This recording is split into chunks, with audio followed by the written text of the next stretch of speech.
کریں اور سفٹ کریں. مجھ سے تو توقع کریں کہ میں ہر وہ کام کروں جو آئین اور دستور اور قوانین اور ضابطے کے مطابق ہو, اور آپ کے نزدیک کسی ضابطے کی کوئی اہمیت مت ہو.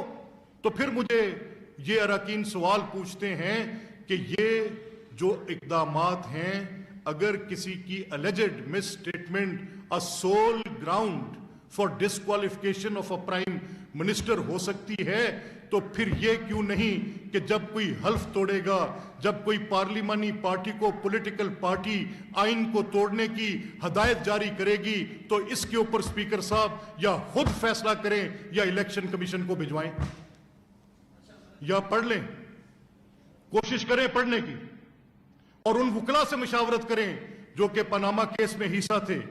either on one side they were part of it, they actually knew what they are getting done, ان کو علم میں تھا یہ سارا بات. اور میں آپ کے سامنے اگر آپ کے پاس وقت ہے تو میں یہاں تک بھی پڑھ دوں جو شاید زیادہ وضاحت کر دے. میرا مدعا یہ ہے, اسی بینچ پر بیٹھے ایک جج صاحب نے 63(2) جس کے تحت رکن اسمبلی نے سوال, ایک نہیں کئی اراکین اسمبلی نے سوال اٹھا دیا کہ جناب یہ جو حلف کو توڑا جانا ہے اس کو آپ کسی جگہ کنسیڈر ہی نہیں کرتے. یہ تو یوسف رضا گیلانی کے کیس میں افتخار محمد چودھری صاحب کی ججمنٹ ہے کہ جو کانسٹیٹیوشنل آئینی عہدوں پر بیٹھتے ہیں ان کے حلف کی پاسداری کی ذمہ داری زیادہ لازم ہے.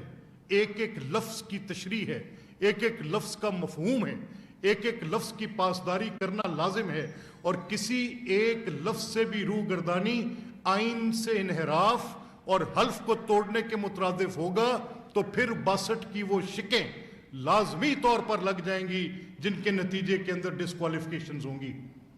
تو میں یہ پوچھنا چاہتا ہوں کہ جب یہ اراکین میرے پاس پوچھیں گے تو میں ان کو جواب کیا دوں گا؟ یا تو فیصلہ کر دوں گا یس سوال اٹھ گیا, ڈسکوالیفیکیشن انٹیلڈ ہے.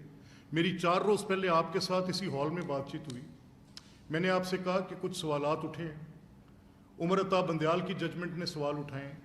میں نے آپ سے کہا کہ ثاقب نثار صاحب کے فیصلوں نے کچھ آئینی سوالات اٹھا دیے ہیں جو آج کی پارلیمنٹری پروسیڈنگز میں بار بار سامنے آ رہے ہیں. میں تو فائر وال کا حامی ہوں, میں تو اس بات کا حامی ہوں کہ ہاؤس کے معاملے میں کسی عدلیہ کا کوئی تعلق ہی نہیں.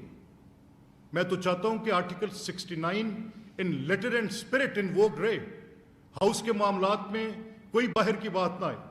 تو اب میں اس سوال جواب کو میں اپریشیٹ کرتا ہوں کہ یہ ایک نیشنل ارینا میں یہ ساری بحث کھل گئی ہے. میں اپریشیٹ کرتا ہوں کہ آج یہ بات ہو رہی ہے کہ اسمبلیوں کے اندر سیاسی جماعتوں کا کردار کیا ہوگا. میں اپریشیٹ کرتا ہوں کہ یہ بات آج ہو رہی ہے, آپ کے توسط سے ہو رہی ہے. میں آپ کا شکر گزار ہوں میڈیا کے دوستوں کا, اس میں چاہے آپ کوئی بھی رائے رکھیں, چاہے سوال ڈسکوالیفیکیشن کی بات سے اٹھ کر آگے چل رہا ہو, لیکن یہاں یہ بات تو ہو رہی ہے کہ یہ جگہ جس کو اہل حل و عقد ہونا تھا, جہاں تقریر دلیل ہونی تھی, جہاں بجٹ پیش ہونے تھے, جہاں 22 سال سے بجٹ پیش ہی نہیں ہو پا رہے, جہاں پر وزیر خزانہ کوئی تقریر چاہے قومی یا صوبائی کوئی بھی اسمبلی یہ کر ہی نہیں پاتا, جہاں پر کتابیں بجٹ کی کتاب کسی بھارے 2 کلو کے پتھر سے زیادہ سخت لگتی ہے, وہ میاں مجتبیٰ شجاع الرحمان کے منہ پر ماری جائیں گی, جہاں پر کاغذ پھاڑ پھاڑ پر جن پر آیت کریمہ درج ہوں گی ان کو اٹھا کر پھاڑ کر ہواؤں میں اچھال کر پیروں کے تلے روندا جائے گا, جہاں پر قوانین کی بے حرمتی کی جائے گی, جہاں پر حلف کو توڑا جائے گا. اس سب کی بات آج نیشنل میڈیا میں ہو رہی ہے. میں پوچھنا چاہتا ہوں کہ آپ کو کوئی الیکٹ کر کے بھیجتا ہے, یہاں پر گالیاں دینے کے لیے بھیجتا ہے؟ کس سیاسی جماعت کے لیڈر کو اس سے فائدہ ہوا؟ کیا کبھی آصف زرداری صاحب کو اسمبلی میں شور مچانے پر کوئی ریلیف ملا ہے؟ کوئی فائدہ ہوا ہے؟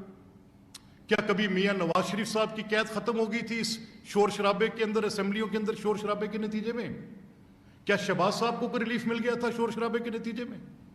کیا عمران خان کو کوئی ریلیف ملے گا اس شور شرابے کے نتیجے میں؟ آپ خود روز اس کو انحطاط پذیر کر رہے ہیں, اس کی اہمیت ختم کر رہے ہیں, اس کا وجود خطرے میں ڈال رہے ہیں, اس میں کسی تیسری نظام کو گنجائش پیدا کر کے دے رہے ہیں. جہاں پر آپ بات ہی نہیں کر سکتے اس کا فائدہ کیا ہے؟